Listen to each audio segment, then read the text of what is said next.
Thank you very much. Thank you.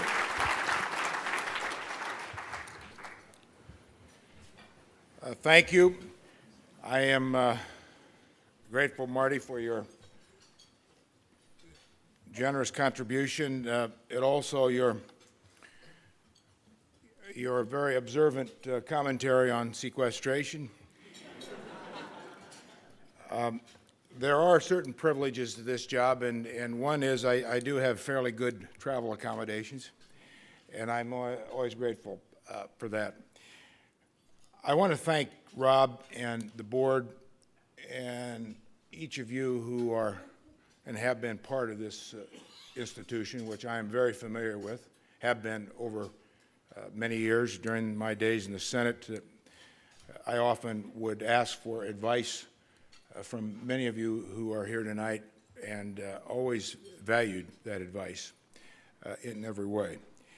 I want to also acknowledge those here tonight who Marty noted in the audience who have served the United States government in important capacities for their service and what they continue to do. Thank you. Also, the ambassadors here tonight, those individuals representing their countries, and those individuals who continue to make contributions to helping make a better world, which, after all, is really the assignment and the objective for all of us. And it is the objective for every institution that cares about man. And for all that, I am particularly grateful that you would have a currently employed Secretary of Defense. I shall pass on your regards to Gates and Panetta and tell them that I think Leon is probably with the Pope at this very moment, having some wine in Italy. I don't know. Fortunately, he has a good sense of humor, and he won't be offended by that. I actually do talk to Leon often, and Bob Gates and others who have served in this job, and ask for their advice as I do so many people who have devoted their lives over the years to our country, the security of this country. So thank you all, and truly thank you for the privilege to share some time with you tonight. For nearly 30 years, the Washington Institute for Near East Policy has helped the United States government better understand and respond to big policy challenges focused in the Middle East. Ahead of my recent trip to the region, my team and I benefited greatly. We benefited greatly from the consultations with Dennis Ross and others at the Institute.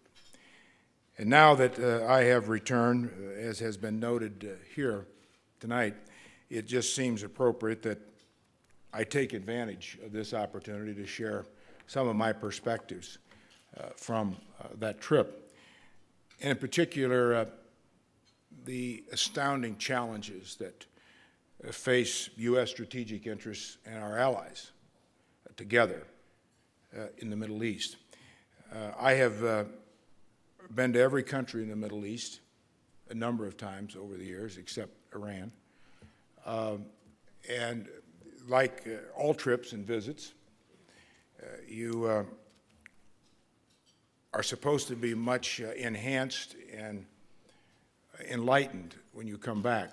And that is if you keep your radar turned on and your transmitter shut down low, and you listen. And I did a lot of listening on this trip in particular, because it was my first trip representing the United States of America as Secretary of Defense. I've long had an interest in the Middle East and its rich and complicated history, its vibrant cultures and complex politics. It came to me not through academics, travel, or National Geographic magazine, but rather through an abrupt intrusion in my life in June 1967. You all recall what happened in June of 1967, the Six-Day War. And when that Six-Day War broke out, I was taking Army basic training in Fort Bliss, Texas.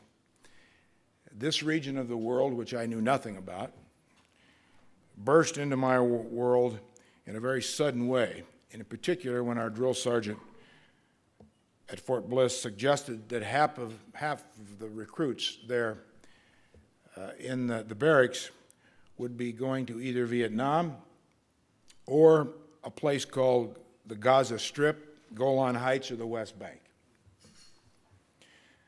I didn't know much about any of those places. I didn't know anything about some, but I knew they probably weren't good places to be assigned. And the knowledge that you probably would be going to war in some far-off land, it does give paying attention a new meaning. I still recall Sergeant Joyce asking, what do you like, Hagel? Do you like dry heat or hot and humid?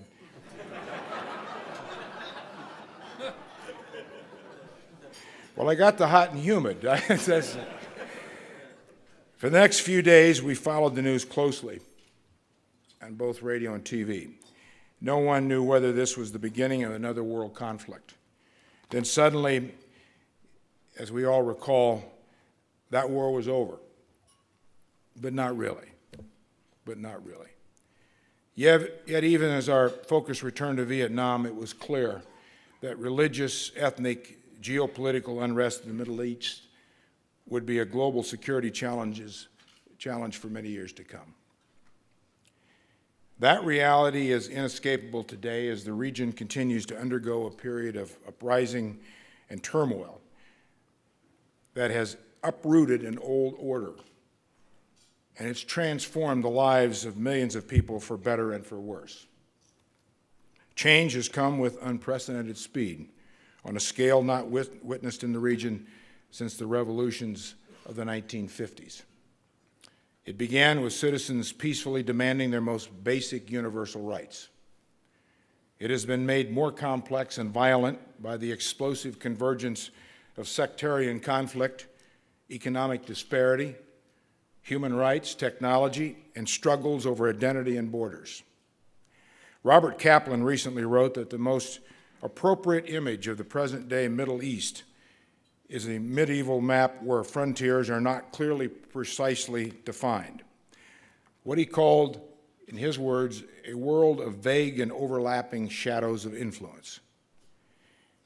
This tumultuous landscape presents a new set of security challenges to the United States and our allies.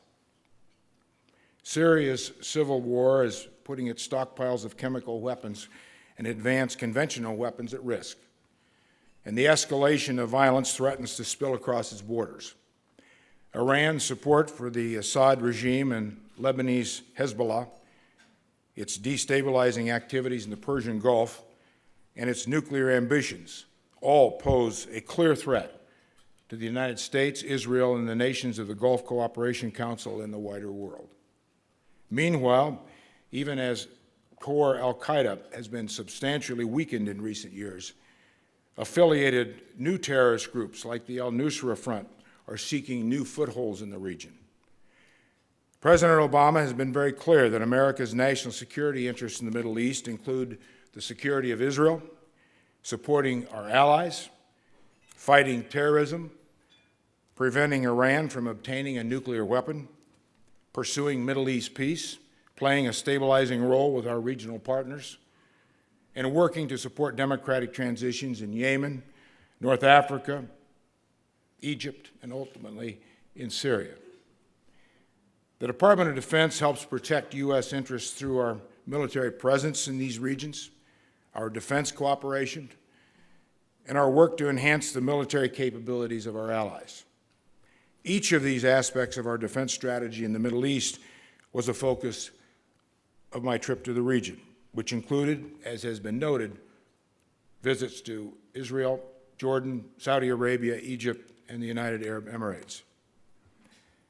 Israel is America's closest friend and ally in the Middle East. During a series of meetings in Tel Aviv and Jerusalem with a former Washington Institute fellow, and you know Minister of Defense Yalon was a fellow at this institute, and he went into some detail telling me about that.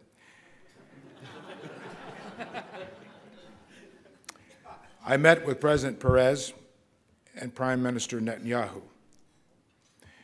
And in all those meetings, and I spent a good amount of time with Minister Yalon, who I had not met before. I knew Ehud Barak well, but Minister Yalon and I personally clicked. I liked him very much. I have high regard and value his advice and his opinions, and we have talked a number of times since, and he will be back here, I think, next month. So that relationship is one that I value, and I'm much appreciative of how that first meeting came out. Because personal relationships, as you all know, do matter. It doesn't change the world necessarily, but it can. But without that lubricant in human relationships, it's very difficult to ever advance common interests. You all know that. In those meetings, I conveyed our continued commitment to enhancing defense cooperation with Israel, which I think you all know has reached unprecedented levels in recent years. One of the core principles of U.S.-Israel security cooperation is America's commitment to maintain Israel's qualitative military edge, its capacity to defeat any threat or combination of threats from state or non-state actors.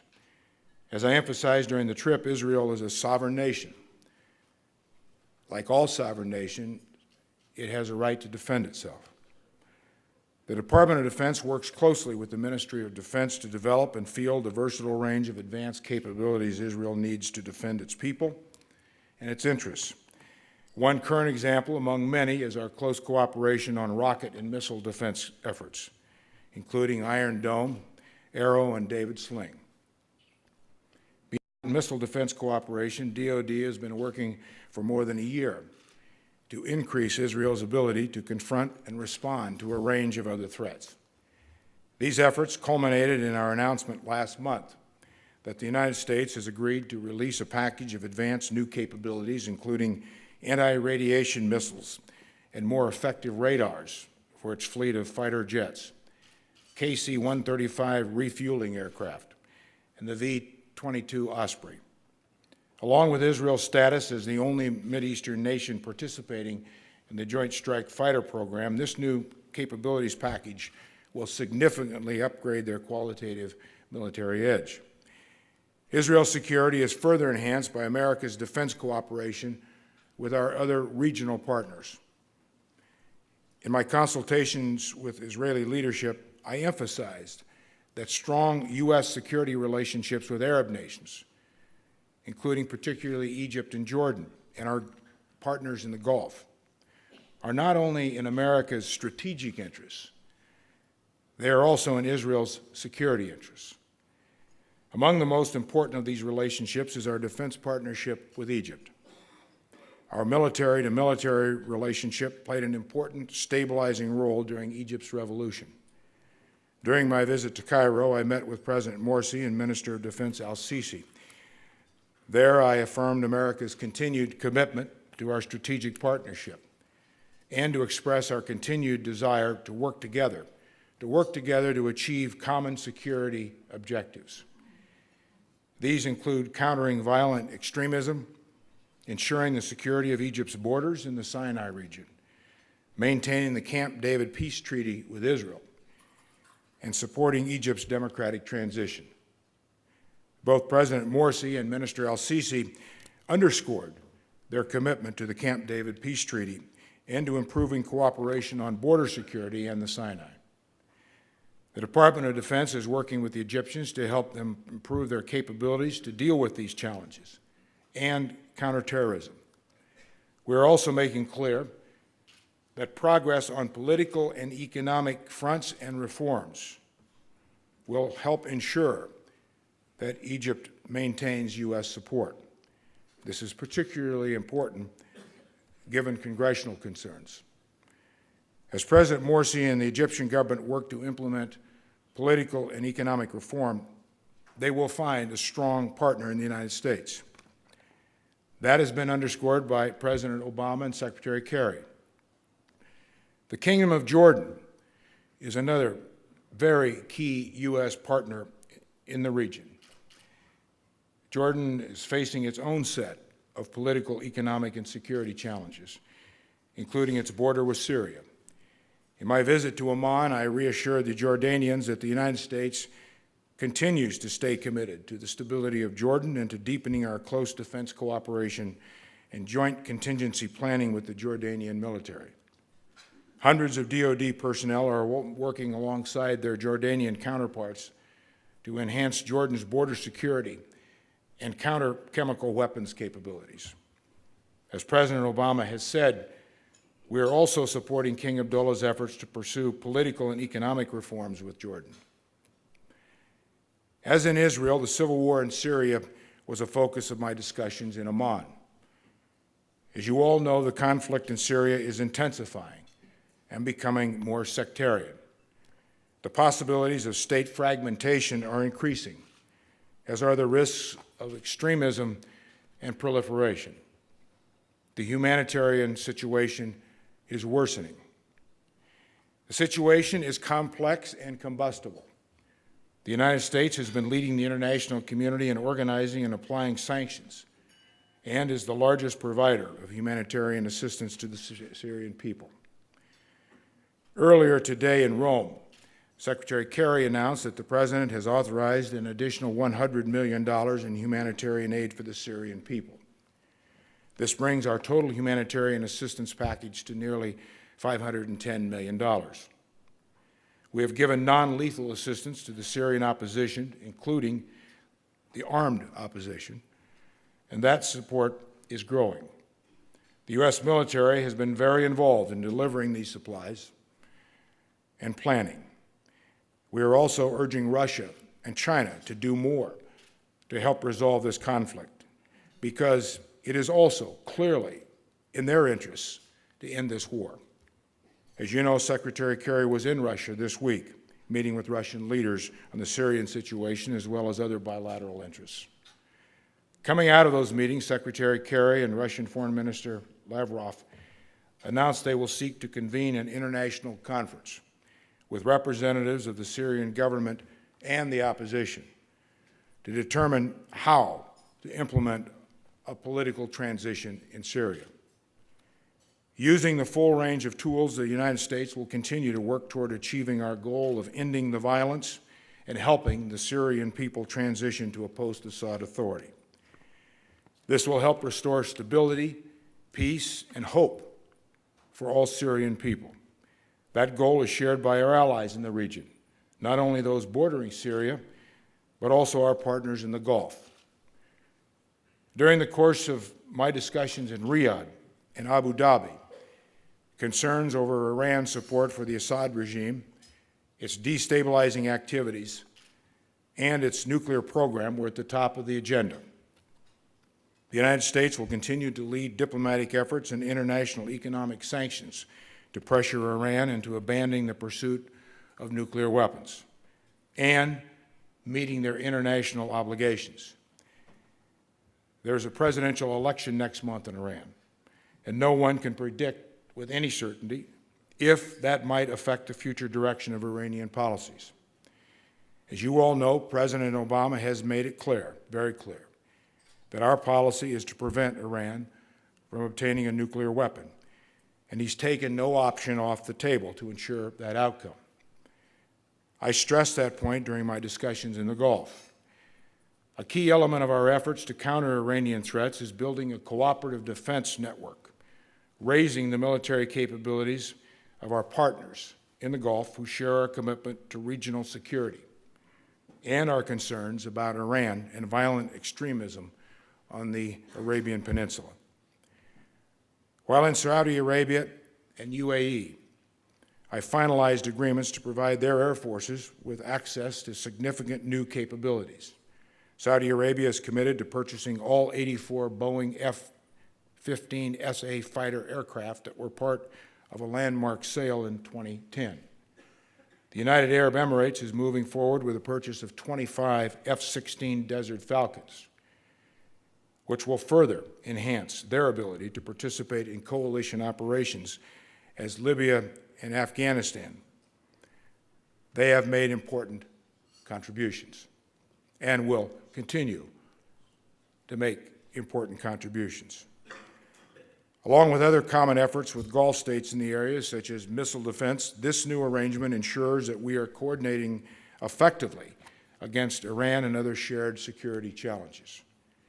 Our joint exercises, including land, air, and sea scenarios, allow U.S. and Gulf Cooperation Council militaries to maintain readiness and improve the ability of our forces to work seamlessly together. One example is the International Mine Countermeasure Exercise, which began this week in the Persian Gulf and hosted by the U.S. Fifth Fleet. A robust U.S. military presence in the Persian Gulf has been a priority for the Department, even as the number of U.S. troops in the region has decreased since the end of the Iraq War. Even though that has been the case, we have made a determined effort to position high-end air, missile defense, and naval assets to deter Iranian aggression and respond to other contingencies, such as F-22 fighters, ballistic missile defense ships, and sophisticated radars, mine countermeasure assets, and advanced intelligence, surveillance, and reconnaissance aircraft. We have also maintained a significant U.S. Army presence in Kuwait, even as we put our presence on a more sustainable, long-term footing. Our capabilities in the region will far exceed those that were in place September 11, 2001. Our defense relationships are also much stronger and far more robust and sophisticated. The Department of Defense is adjusting its global footprint and activities. We're doing this because we must adapt to declining defense budgets at home. But the President's defense strategic guidance makes very clear that the Middle East remains a top priority and that we will remain prepared to deal with the full range of threats to our interests, our allies' interests, at this time of uncertainty and turmoil. Each nation in the region is different and facing different combinations of threats and challenges.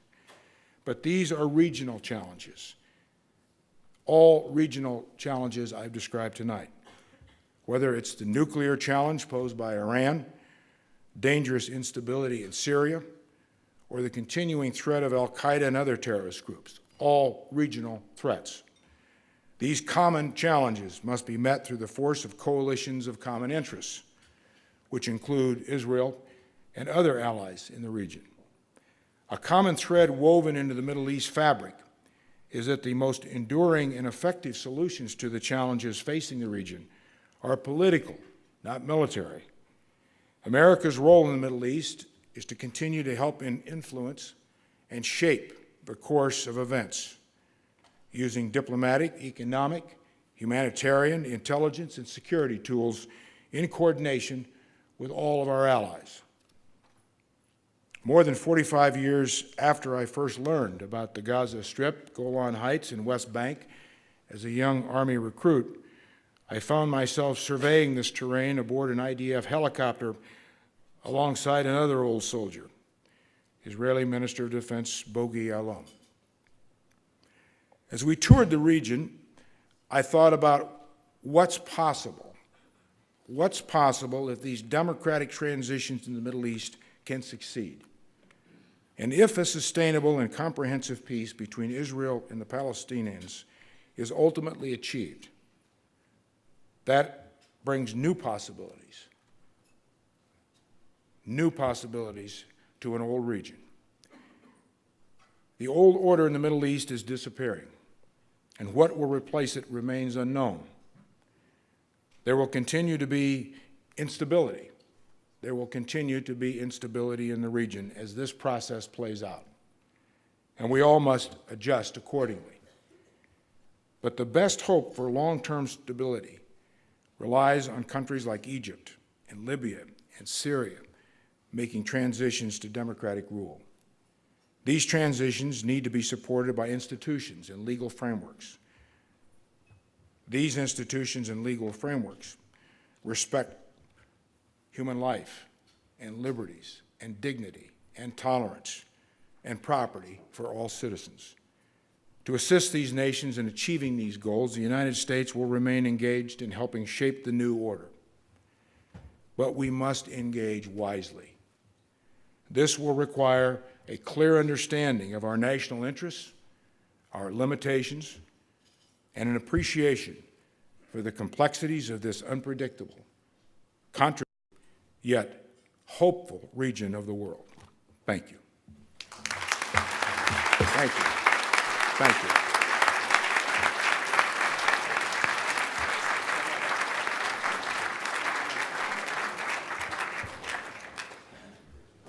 Mr. Secretary, thank you very much for that deep and comprehensive assessment, evaluation from your trip, and your observations about Middle East security today. I have the privilege of being able to ask you just a couple of questions before I know you have to depart. And I know there's at least 300 people that wish that they shared my responsibility. As long as I don't get one from Cal, it's all right.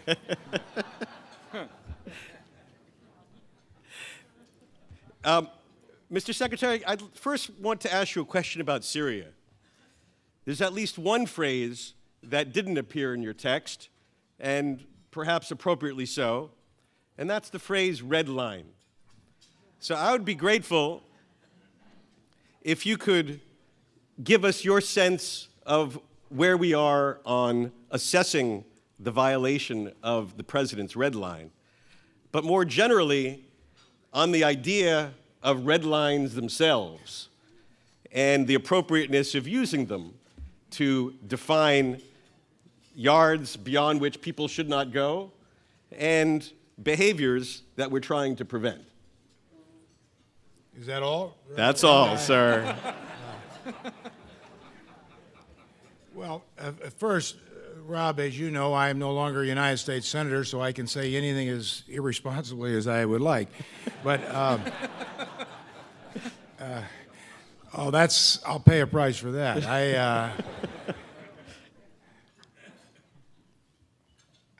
Well, let me see if I can work my way through that.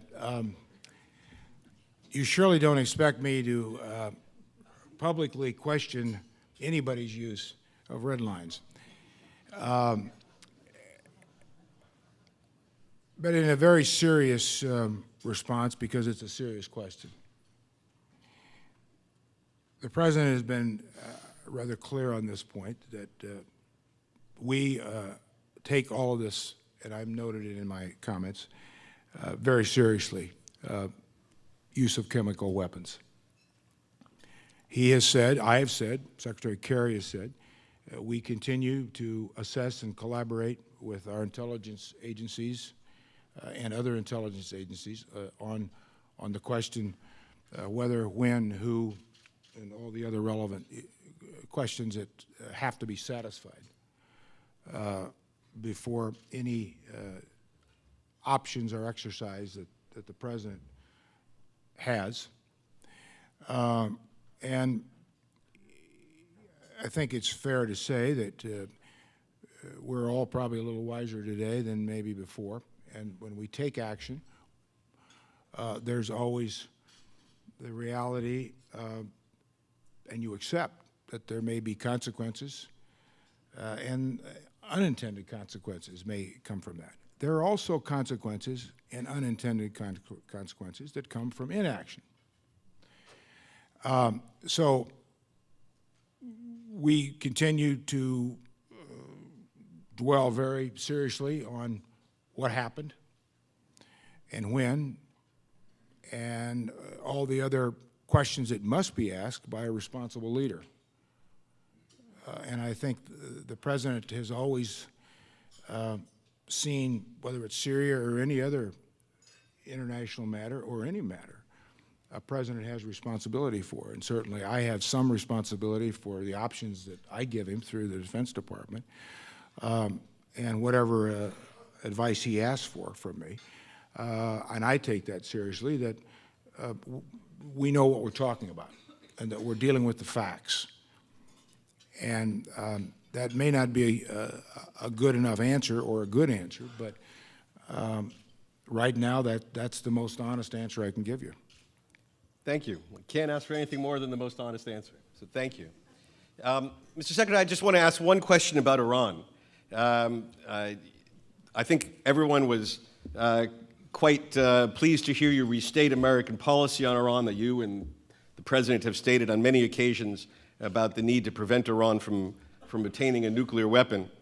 And we have been working in many different realms: diplomatic, economic sanctions, and making sure that there's a credible threat of alternatives that the Iranians know about. And I want to connect that third point with your comment toward the end of your remarks about sequestration and limitations.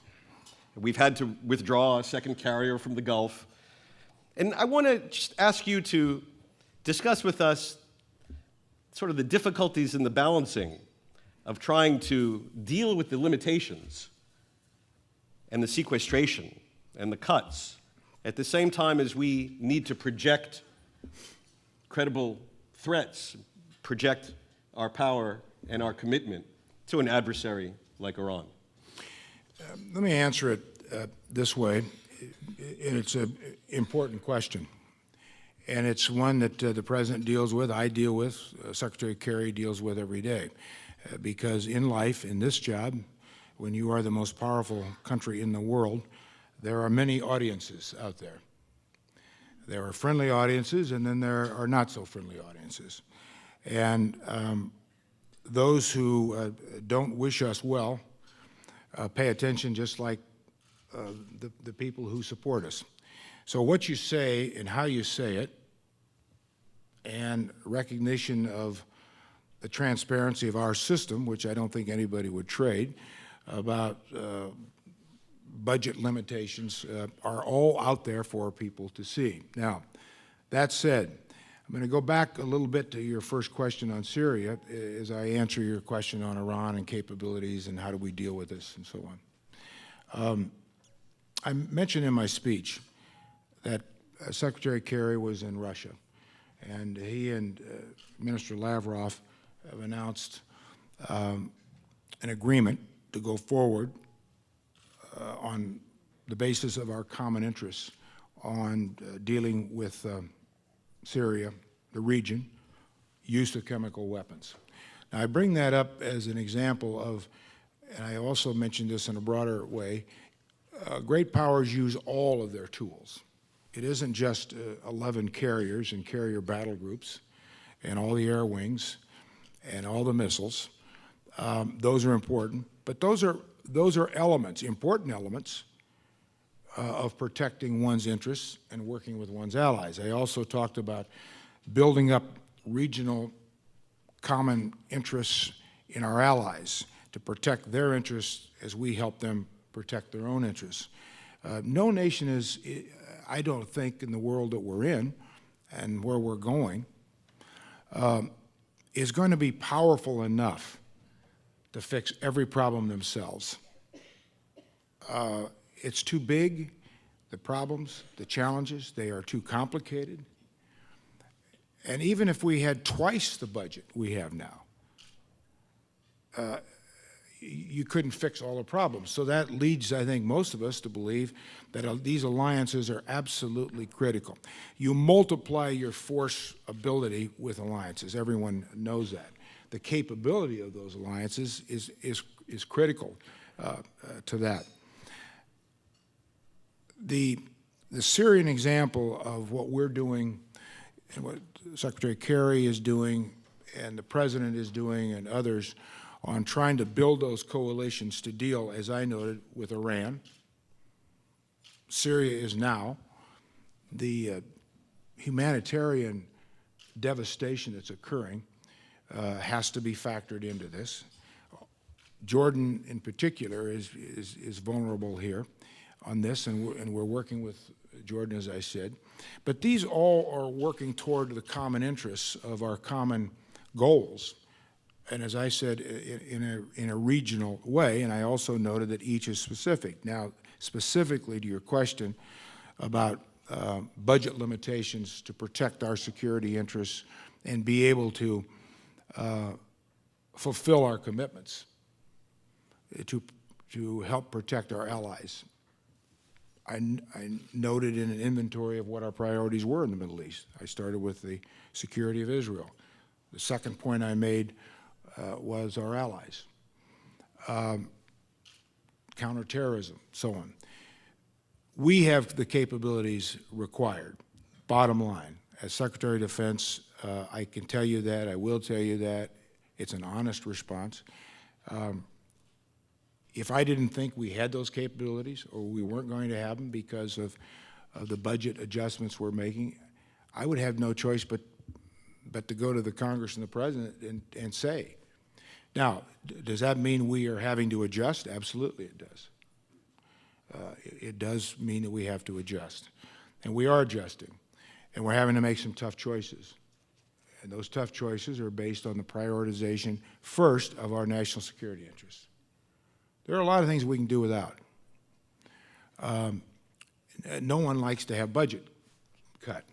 But our security interests are paramount. Our budget this year, our baseline budget that I presented to the Congress, the President's budget was $527 billion baseline for the Defense Department. On top of that is another account called the Overseas Contingency Operation, which we haven't yet come in with that, and my comptroller would be very unhappy if I announced that tonight, because we're still working with OMB on this and the President. But it's a significant amount of money on top of the baseline budget. We can protect the interests of this country with that budget and still make the adjustments that we have to make and do the things that the American people expect us to do, our allies expect us to do, we're committed to do. Ladies and gentlemen, please join me in thanking Secretary of Defense Chuck Hagel. Thank you. Thank you very much. Yeah. Really.